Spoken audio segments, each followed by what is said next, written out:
Venga, continuamos nosotros con nuestro estudio de los prejuicios. En el vídeo anterior estuvimos viendo que la primera información que nosotros usamos para meter a una persona en una categoría o en otra era esta de aquí.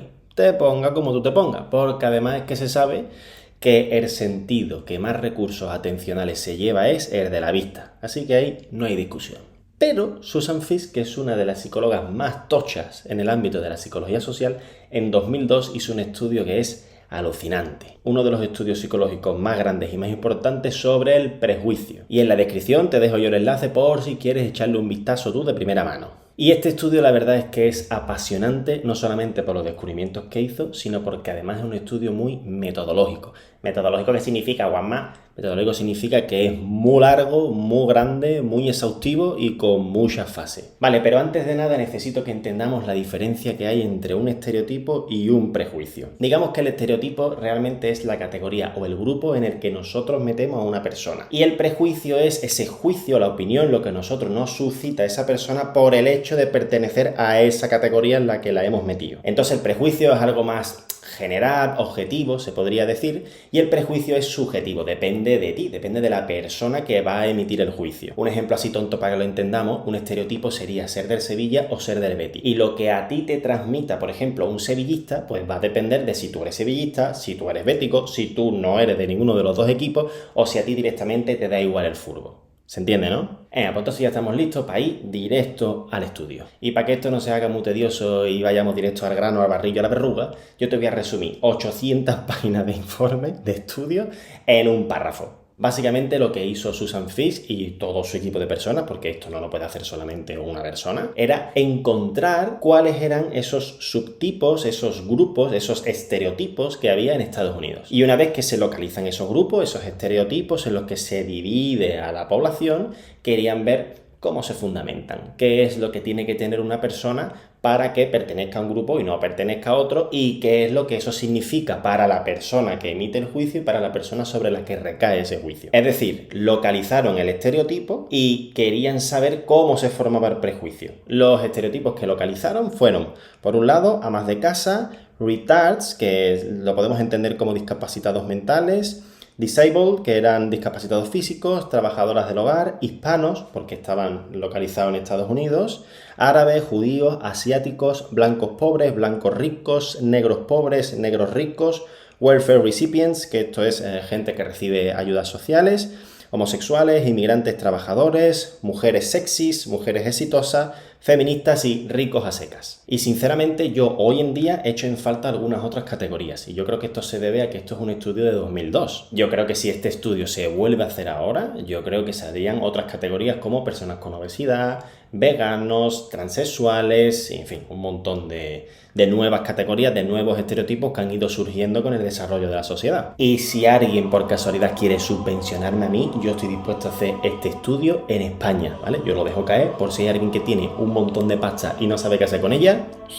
Aquí tiene tu causa perdida. Vale, y una vez que localizaron los estereotipos, como te digo, empezaron a cruzar variables y vieron que había dos variables que no solo estaban en todas las categorías, sino que eran determinantes para formar los prejuicios sobre esos estereotipos. Y aquí en pantalla te pongo ahora la gráfica de cómo quedaron en el estudio los estereotipos encuadrados dentro de esas dos variables. Vosotros podéis parar el vídeo para echarle un vistazo, ¿vale? Pero yo voy a continuar porque lo interesante viene ahora. Resulta que dependiendo de estas dos variables, una persona podía ser percibida como alta o baja en cordialidad y alta o baja en competencia. Y el descubrimiento más importante de Fiske fue que dependiendo de dónde se encuadrara ese estereotipo, dentro de las variables de competencia y cordialidad, se tendía no solo a un tipo de prejuicio, sino que también se tendía a asociar una emoción a ese prejuicio. Es decir, que una persona, por el simple hecho de pertenecer a un estereotipo,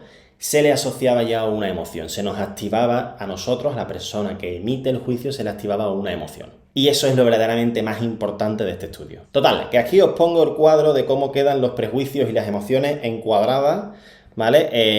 Dentro de esas dos variables de cordialidad y de competencia. Os lo pongo primero en inglés para que veáis el original sacado del estudio de Susan Fiske en 2002 y ahora os pongo la versión traducida al español. Este cuadro es espectacular porque reduce a su expresión mínima el prejuicio. Y aquí encontramos, por ejemplo, que una persona o un grupo que se perciba como alto en cordialidad y bajo en competencia, caería sobre él un prejuicio paternalista. Y paternalista viene a ser que los demás tenderemos a cuidar de ellos porque los consideramos que no pueden valerse por sí mismos. Y la emoción que ese grupo suscita, que ese prejuicio paternalista tiene asociada, pues sería la compasión y la simpatía, que a grandes rasgos pues son emociones positivas. Y los estereotipos de este primer cruce serían, como veis en pantalla, personas mayores, personas con discapacidad y amas de casa. Y aquí yo quiero romper una lanza a favor de las amas de casa. Y yo no voy a discutir el estudio de Susan Fiske, porque si esos son los datos que ella estuvo con el estudio, es porque son eso y punto. Y los experimentos y la investigación muestran cómo es la realidad, no como los investigadores queremos que la realidad sea. Dicho esto, quien opine que las amas de casa tienen una competencia baja es que no se ha puesto nunca al frente de una casa. Y yo sé que mi visión puede estar un poco sesgada porque mi madre era ama de casa, mi abuela ama de casa y yo las tengo en muy alta estima. Pero es que yo creo de verdad que el trabajo de ama de casa, que no es un trabajo porque no tiene salario ni tiene vacaciones y además está obligada a echar todas las horas extras que se le presenten, es el trabajo más multidisciplinar del mundo. Una ama de casa es enfermera, es psicóloga, es profesora particular, es limpiadora, es cocinera, lo es todo en una. Y a mí personalmente me parecen auténticas heroínas. Pero yo te hablo de las amas de casa de verdad, porque yo conozco muchas amas de casa que dicen, no, yo soy ama de casa, y resulta que tienen cocinera,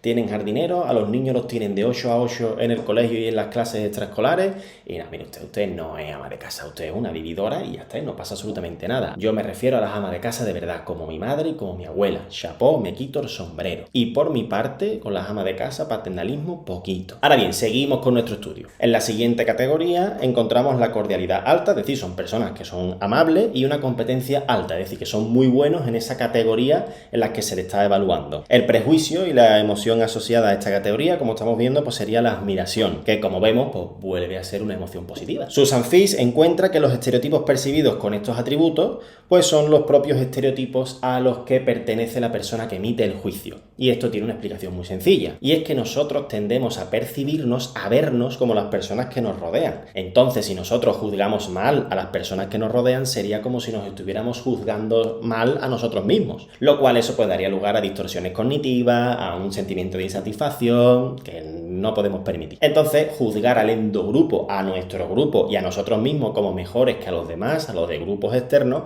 pues es una estrategia que tienen los cerebros sanos. Las mentes sanas tienden a valorarse mejor a ellos mismos que a los demás, y ya está, y eso es totalmente normal. Lo que no es normal justamente es lo otro, ¿vale? Porque daría lugar a muchos problemas del autoconcepto. ¿Tiene sentido esto que estoy diciendo o no tiene sentido? El tercer cuadro, como vemos en pantalla, sería una cordialidad baja, es decir, personas que son antipáticas, que no son amables, y además pues percibimos que tienen una baja competencia o que no son muy hábiles en lo que sea que estamos juzgando. El prejuicio sobre este cruce de variables sería el prejuicio despectivo, y las emociones asociadas a él pues serían la ira, el desprecio, el resentimiento. Y Susan Fiske encuentra que los estereotipos que se encuadran en este cruce de variables serían los receptores de ayuda social y los pobres en general. Y el cuarto cuadro pues marcaría una baja cordialidad y una alta competencia. Poco amables, pero que serían muy buenos o muy hábiles en la tarea en la que se le está juzgando. Y esto pues daría lugar a emociones como la envidia o los celos. En el estudio, Susan Fiske vio que los estereotipos sobre los que recaen este tipo de prejuicios, este tipo de emociones, pues serían, por ejemplo, los asiáticos, los judíos, los ricos y las feministas. Vale.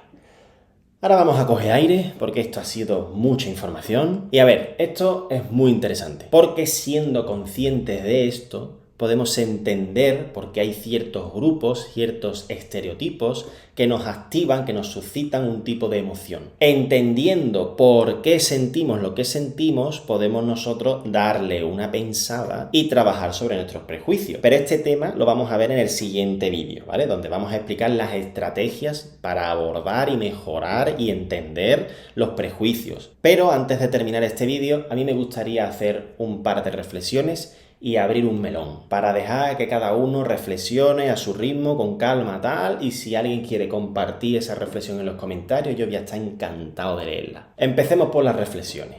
A ver, la primera de ellas. Hemos visto que la gente que pertenece a un grupo va a juzgar mejor a la gente que pertenece a su propio grupo. Es decir, que si tú eres del Betis, tú vas a juzgar, vas a tener una mejor imagen de los béticos que de los sevillistas. Entonces, sabiendo este sesgo, chiquillo, no te tomes tan a mal lo que te puedan decir los palanganas. Si tú eres del Betis y tú sabes que los del Sevilla van a juzgar mejor a los suyos, lo que a ti te digan no te lo toma tan a pecho, chiquillo, no pasa nada. ¿Por qué? Porque tú perteneces al exogrupo. Tú eres la competencia, ¿entiendes? Y por otro lado, tú piensas que ellos no te están juzgando a ti.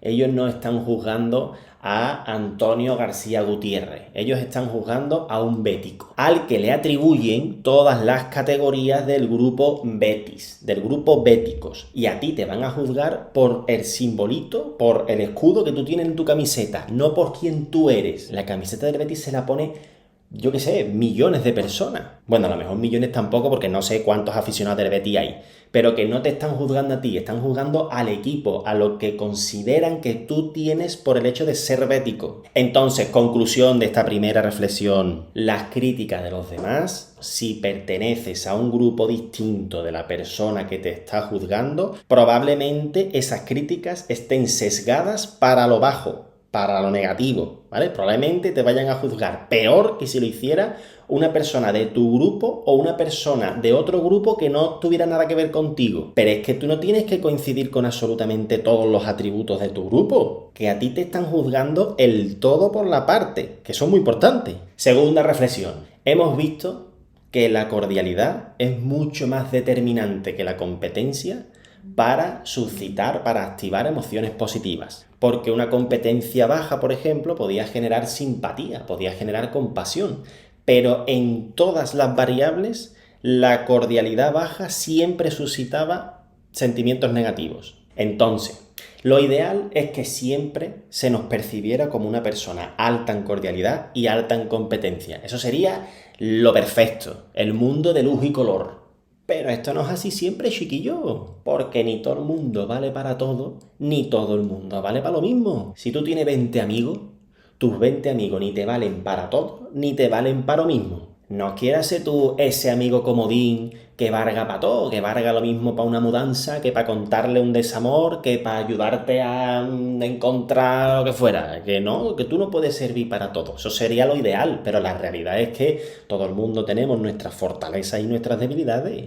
Y si por lo que sea alguien no te percibe en una alta competencia para algo, tío, intenta no tomártela la tremenda. Ya está, por lo que sea, tú a esa persona no le pareces que tenga una alta competencia para X cosa.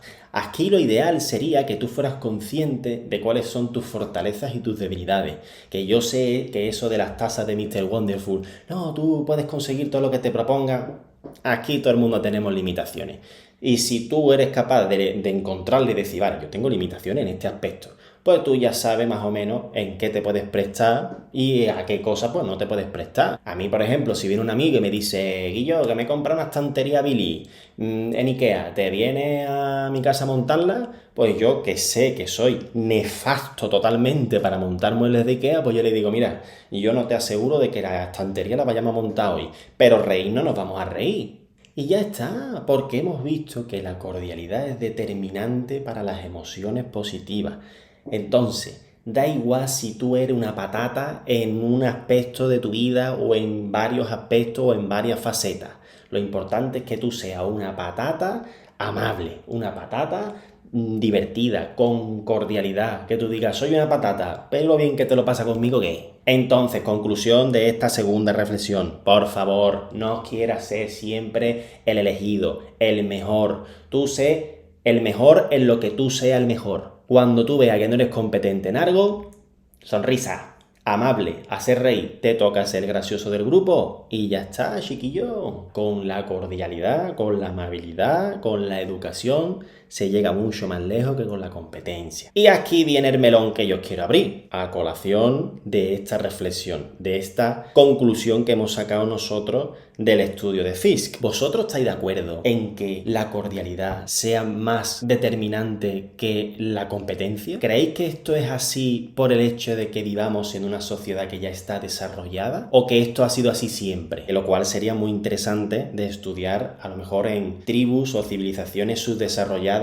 en África, por ejemplo. Yo lanzo la idea por si la persona esa que tenía mucho dinero que no sabía qué hacer con él sigue viendo el vídeo, que sepa que yo también me presto a hacer el estudio allí en África, a hacerlo aquí en España y en África, porque a mi parecer, y esto ya es una opinión subjetiva, esto ya no tiene nada que ver con el estudio objetivo y con la objetividad de la psicología. Esto ya es opinión personal mía y yo estaré encantado de escuchar las vuestras. A mi parecer, hay ámbitos en los que la competencia debería puntuar más que la cordialidad. Por ejemplo, cuando hablamos de profesionales dedicados a salvar vidas. Para mí, que un bombero sea buena gente o no sea buena gente, a mí eso me da un poco igual. Yo con que sea el número 1 salvando vidas y sea capaz de trepar, de tirar una puerta abajo, de no tenerle miedo al fuego, para mí eso ya el bombero está haciendo el top 1. Y quien dice bombero dice a lo mejor policía, dice cirujano, ¿vale? Yo creo que hay profesiones en las que la competencia tiene que ser mucho más puntuable que la cordialidad. Y por supuesto hay otros ámbitos en los que la cordialidad tiene que primar, tiene que puntuar mucho más alto